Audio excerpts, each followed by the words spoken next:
spend the night, and discover how tiny alien women love. A mysterious guest arrives. The wind howled across the barren plateau, carrying with it a chill that gnawed at every exposed inch of skin. I had been traveling for hours, my shuttle sputtering against the icy gusts, when a faint glimmer in the distance caught my eye. Curiosity and a subtle, unshakable sense of fate pulled me toward it. As I approached, I realized it was no ordinary shimmer. A small dwelling, oddly shaped like a rounded dome, sat nestled against the jagged cliffs, emanating a soft golden light. Hesitation made me pause.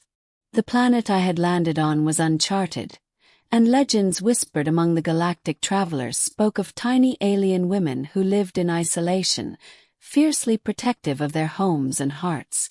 But exhaustion outweighed caution, and I knocked. The door slid open silently. Standing before me was the tiniest creature I had ever seen. No taller than a loaf of bread, she had iridescent skin that shimmered like moonlight on water, large luminous eyes that seemed to study every corner of my being, and a presence that made the room feel impossibly warm. You shouldn't be here," she whispered, her voice soft yet commanding. "But come in. The storm.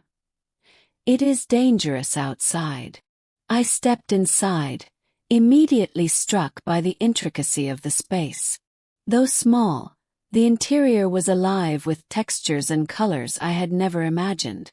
Tiny furniture crafted from strange woods and metals filled the room, glowing softly with embedded crystals. A fire, impossibly small yet intensely warm, crackled in the hearth. "I'm just seeking shelter," I admitted, brushing snow from my coat. "I didn't mean to intrude." Her eyes softened, and she tilted her head. "No one comes here not willingly. Yet, perhaps fate has brought you." She gestured for me to sit, and I noticed how delicately her tiny hands moved, each motion filled with careful intention. Minutes passed as we exchanged words, her curiosity mirroring my own fascination. She introduced herself as Lira, a guardian of her secluded realm. I tried to comprehend how such a diminutive being could exude so much strength, yet her warmth felt genuine. As the storm raged outside, I noticed her studying me, her gaze lingering with something almost tender. "You are far from your home, human. Do you understand what it means to spend a night in the company of a tiny alien woman?" I chuckled nervously. "Not entirely, but I think I'm about to find out." Her lips curved in a knowing smile. "Then stay."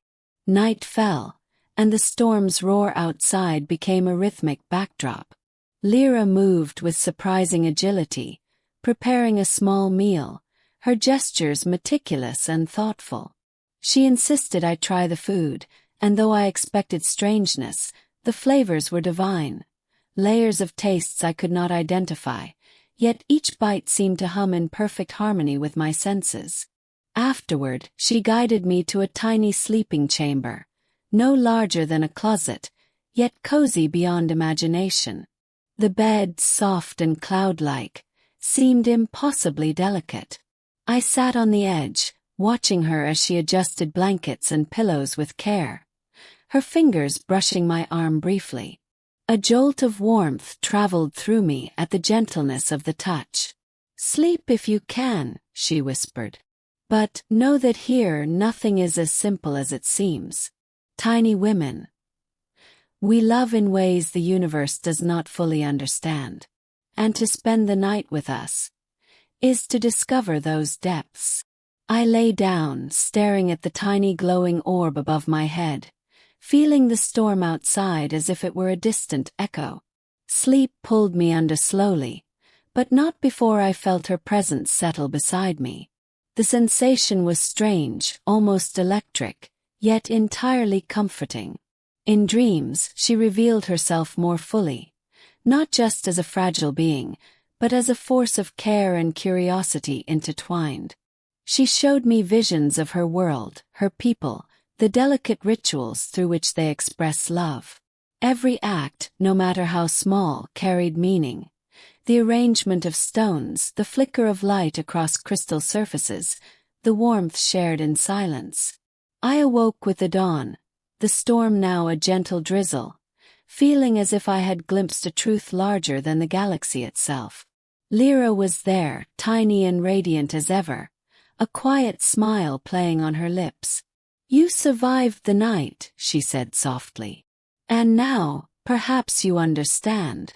I nodded, words failing me. Somehow, in that brief span of hours, I had learned more about intimacy, connection, and devotion than I ever had before. Her love was not loud, not clumsy, not the stuff of grand gestures. It was precise, deliberate, and infinitely patient. It was a love that could consume the universe in its quiet persistence. "You may leave now," she said, a playful glint in her eyes. "Or stay. The choice is yours." I stepped toward the door, pausing to take one last look at the tiny alien woman who had rewritten my understanding of love. The storm had passed, the plateau bathed in soft morning light. I realized that some nights are never just nights, they are revelations. Some guests are never ordinary. They are the key to understanding mysteries beyond comprehension. And I knew, without a doubt, that I would never forget the night I spent with Lira. I awoke to the gentle patter of rain against the dome. The storm finally passed. Lira was there, sitting on the edge of the tiny bed, her luminous eyes fixed on me with that same tender curiosity. "You survived the night," she said softly, a playful glint in her gaze. "And now, perhaps you understand."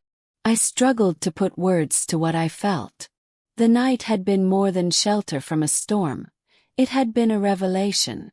In her quiet, deliberate gestures, I had witnessed a depth of care and connection unlike anything I had ever known. Every movement, every glance, every small act of attention had carried meaning. Love, I realized, did not need grand proclamations. It could thrive in the smallest spaces, in the gentlest hands, in the tiniest of hearts. She stood, delicate yet commanding, offering me a hand no bigger than my palm. "You may leave," she said, "or stay. The choice is yours." I paused at the doorway, feeling the weight of what I had experienced. I had come seeking shelter, but I was leaving with something far more profound. Something that would linger in my mind, a quiet pulse of warmth that would remind me how tiny alien women love, with precision, patience, and an intensity that transcends size or expectation. I took one last look at her, the golden light of the dome reflecting off her iridescent skin. Then, stepping out into the soft morning light, I realized some nights are never just nights. Some encounters are never ordinary. Some guests arrived to change everything you thought you knew about the universe, and about love. And I knew, with certainty, that the night I had spent with Lira would stay with me forever.